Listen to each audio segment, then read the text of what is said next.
السلام علیکم ورحمۃ اللہ وبرکاتہ۔ آج کی کلاس میں ہم سورہ آل عمران کی آیت نمبر 6 سے سٹارٹ کریں گے۔ چلیے سٹارٹ کرتے ہیں۔ اعوذ باللہ من الشیطان الرجیم، بسم اللہ الرحمن الرحیم۔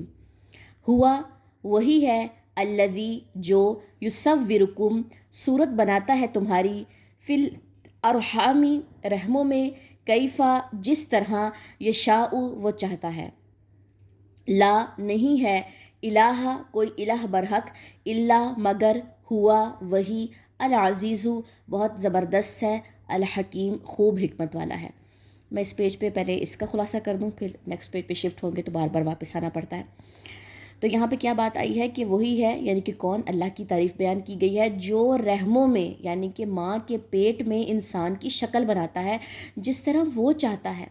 تو جیسی شکل و صورت ہو اس پہ اللہ کا شکر ادا کرنا سیکھ لیں، بجائے اس کے کہ ہم یہ بات سوچیں میری آنکھیں ایسی ہیں، میرے ناک ایسا ہے، میرے ہونٹ ایسے ہیں، میرے گال ایسے ہیں، میرے بال ایسے ہیں۔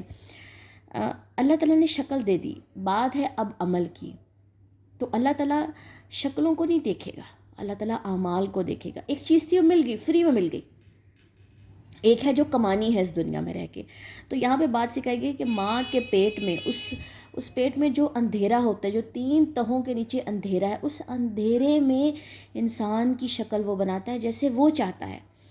آگے کیا بات کی گئی ہے، نہیں ہے کوئی الہ مگر وہی بہت زبردست ہے، خوب حکمت والا۔ کیوں یہ بات کی گئی؟ اللہ کے علاوہ انسان کی تخلیق کرنے والا کوئی اور نہیں ہے، اس لیے ذکر آ گیا کہ شرک مت کرو، اس کے علاوہ کوئی بھی الہ برحق نہیں ہے، وہ ایک ہے۔ کیا کہا گیا ہمیں کہ ہم کیوں دوسرا کلمہ پڑھتے ہیں جب مسلمان ہو رہے ہوتے ہیں، جب مسلمان کسی کو کر رہے ہوتے ہیں؟ ہم تو پیدائشی مسلمان ہیں نا۔ کیا پڑھتے ہیں؟ اشہد اللہ الہ الا اللہ و اشہد ان محمد عبدہ و رسولہ۔ ہم گواہی دے رہے ہوتے ہیں اللہ کے علاوہ کوئی الہ نہیں ہے، اور رسول اللہ صلی اللہ علیہ وسلم اللہ کے رسول ہیں، اس بات کی ہم گواہی دے رہے ہوتے ہیں۔ تو یہاں پر بھی اللہ تعالیٰ نے یہ بات بتائی ہے کہ میں ہوں صرف جو تمہاری تخلیق کرتا ہوں۔ ٹھیک ہے جی، نیکسٹ چلتے ہیں۔ ہوا وہی ہے، الذی جس نے، انزلہ نازل کی، علیکا آپ پر، الکتابہ کتاب، منہ اس میں سے، آیاتن کچھ آیات ہیں، محکمات محکم ہیں، ہنہ وہ اصل ہیں، الکتابی کتاب کی، و اخرو اور دوسری، متشابہات متشابہ یا ملتی جلتی ہیں۔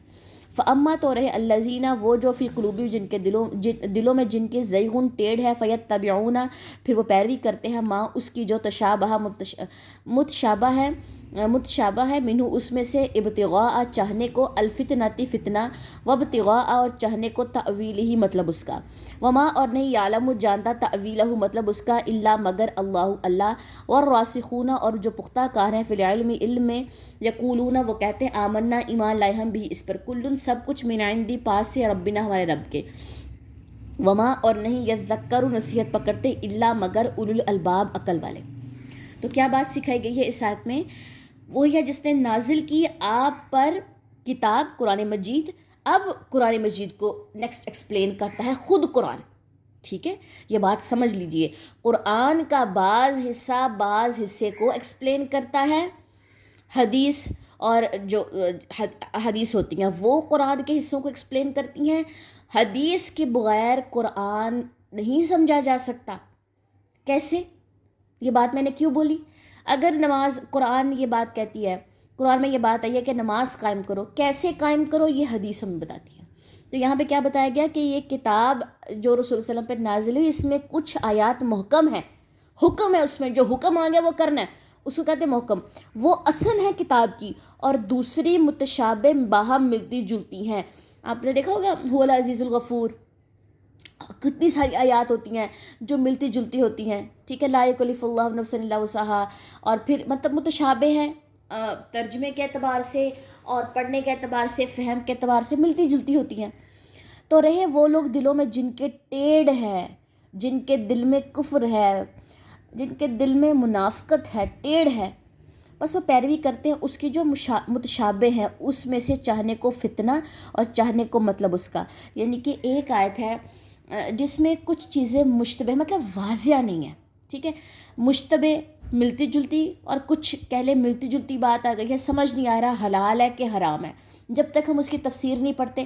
جیسے بیسٹ ایگزامپل ہے، ایک آیت ہے اب میرے مائنڈ سے نکل گئی، ہم نے پیچھے پڑھی بھی تھی کہ اس کی نمبرنگ مائنڈ سے نکل گئی. کیا آیت ہے کہ جب تم حالت نماز، مطلب تم اس وقت تک نماز نہ پڑھو جب تک تم حالت شراب میں نہیں ہو.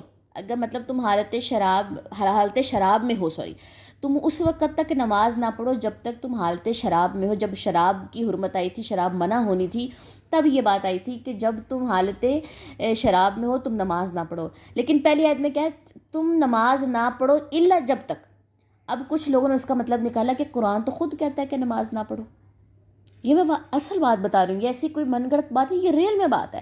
اور اس کے علاوہ آپ نے دیکھا ہوگا جگہ جگہ پہ یہ بات آتی ہے الذین یؤمنون بالغیب ویقیمون الصلاۃ ویؤتون الزکوٰۃ. مطلب یہ آیت آتی ہے جیسے سورہ البقرہ جو ہے اس کی آیت نمبر یہ 3 ہے، جس میں نماز کا اور کس کا ذکر آیا ہے؟ غالباً میرے خیال میں اسی قرآن میں ہے جس میں نماز اور زکوٰۃ کا ذکر آیا. ٹھیک ہے، اب آپ یہ دیکھیں، میں ذرا کھولوں آپ لوگوں کے سامنے. اب آپ یہ دیکھیں یہاں پہ بات آئی ہے الصلاۃ، نماز کی. صلاۃ کا جو ڈکشنری میننگ ہوتا ہے وہ ہوتا ہے دعا.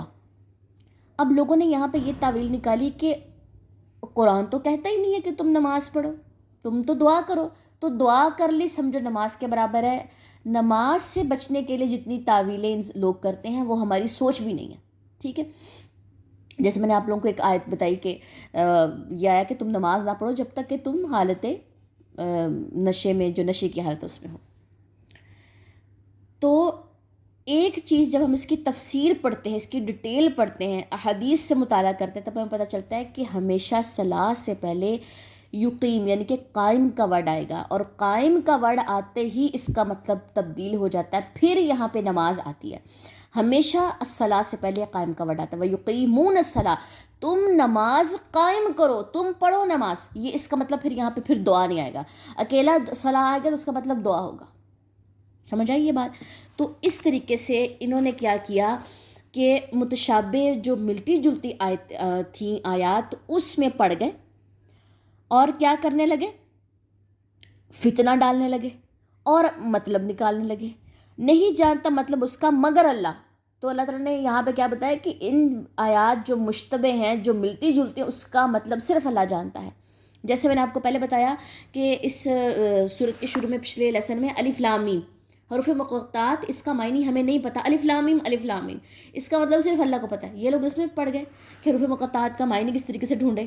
ٹھیک ہے، اور جو پختہ کار علم ہے، یعنی کہ جو علم میں پختہ کار ہے، والراسخون فی العلم، وہ کہتے ہیں ایمان لائے ہم اس پر، سب کچھ پاس ہے ہمارے رب سے. وہ کہتے ہیں جو کچھ اللہ کے پاس سے آیا ہے ہم اس پہ ایمان لاتے ہیں، اور نہیں نصیحت پکڑتے مگر کون لوگ نصیحت پکڑتے ہیں؟ عقل والے. عقل والوں کے علاوہ جو جاہل، بیوقوف، چاہے پڑھے لکھے ہیں لیکن جس انسان کے دل میں ٹیڑھ ہے، وہ پڑھا لکھا چاہے جتنی مرضی اس نے ڈگریاں لی ہوں لیکن وہ پھر جاہل ہے، وہ والراسخون فی العلم میں جو ہے وہ داخل نہیں ہوتا. یہ بات کلیئر ہو جائے تو کیا بننا ہے اپنی زندگی میں؟ والراسخون فی العلم. تھوڑا سا میں نے زیادہ خلاصہ کر دیا ہے تفسیر کے پوائنٹ آف ویو سے بھی، کیونکہ یہ آیت بہت امپورٹنٹ ہے. چلیں جی تلاوت دیکھ لیتے ہیں. هو الذی یصورکم فی الارحام کیف یشاء لا الہ الا هو العزیز الحکیم. والذی انزل علیک الکتاب منہ آیات محکمات ہن ام الکتاب واخر متشابہات فَأَمَّا الَّذِينَ فِي قُلُوبِهِمْ زَيْغٌ فَيَتَّبِعُونَ مَا تَشَابَهَ مِنْهُ ابْتِغَاءَ الْفِتْنَةِ وَابْتِغَاءَ تَأْوِيلِهِ وَمَا يَعْلَمُ تَأْوِيلَهُ إِلَّا اللَّهُ وَالرَّاسِخُونَ فِي الْعِلْمِ يَقُولُونَ آمَنَّا بِهِ كل من عند ربنا وما يذكر إلا أولو الألباب. سبحانك اللهم وبحمدك أشهد أن لا إله إلا أنت أستغفرك وأتوب إليك. السلام علیکم ورحمۃ اللہ وبرکاتہ.